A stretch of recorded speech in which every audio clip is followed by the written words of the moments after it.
So let's proceed to the next question. The question has come from our viewer that how do you control your material desires and become devoid of all desires? Is it really possible? So I'll request Tayal sir to kindly answer this question. It's extremely important, very relevant in all walks of life. Gita also says, Indriyani paranyahu rindriyebhya param manaha. Senses are more powerful than objects, and mind is more powerful than senses. Indriyani paranyahu rindriyebhya param manaha mansastu para buddhir yo buddhe partastu saha.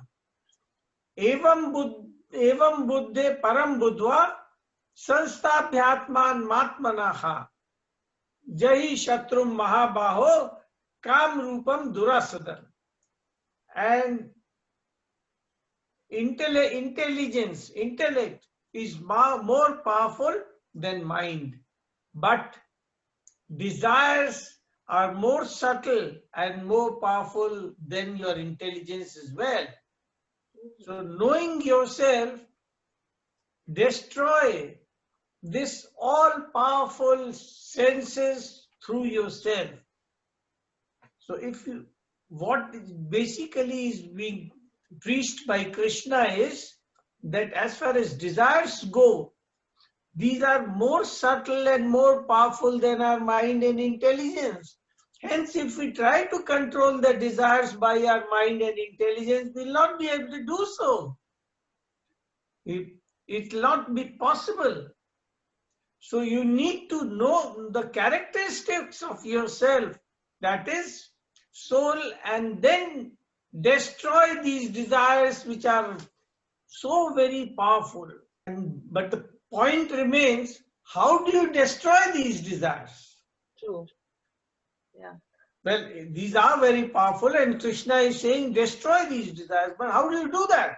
So there is another verse in Gita which says, Labhante Brahma Nirvana Mrishya Shir Kalmashaha Chinna Dvada Yatatmana Sarvbhut Hitairataha.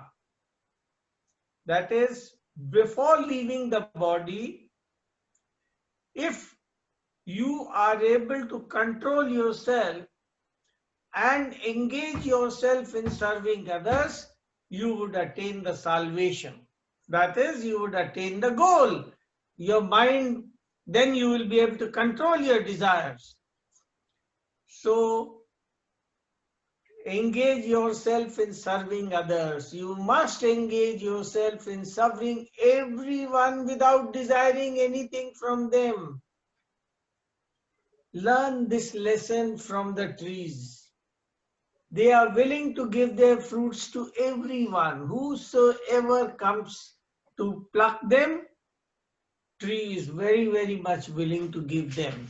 Whosoever comes underneath, the tree is willing to give shelter to him without any discrimination. Similarly, we should learn to serve everyone. Instead, what is happening is, we are expecting service from others. Husband from wife and wife from husband. Parents from child and child from parents. Boy from girl and girl from boy. Friend from friend. Then speaker expects service from the listeners. Now, this situation has to be reversed. We need to develop an attitude of serving others. Only then we'll be able to destroy our desires. Wow, such a beautiful, that is selfless service is the lesson given from Gita. And I'm so excited that Gita has solution for every single, I mean, every single shlok is such beautiful.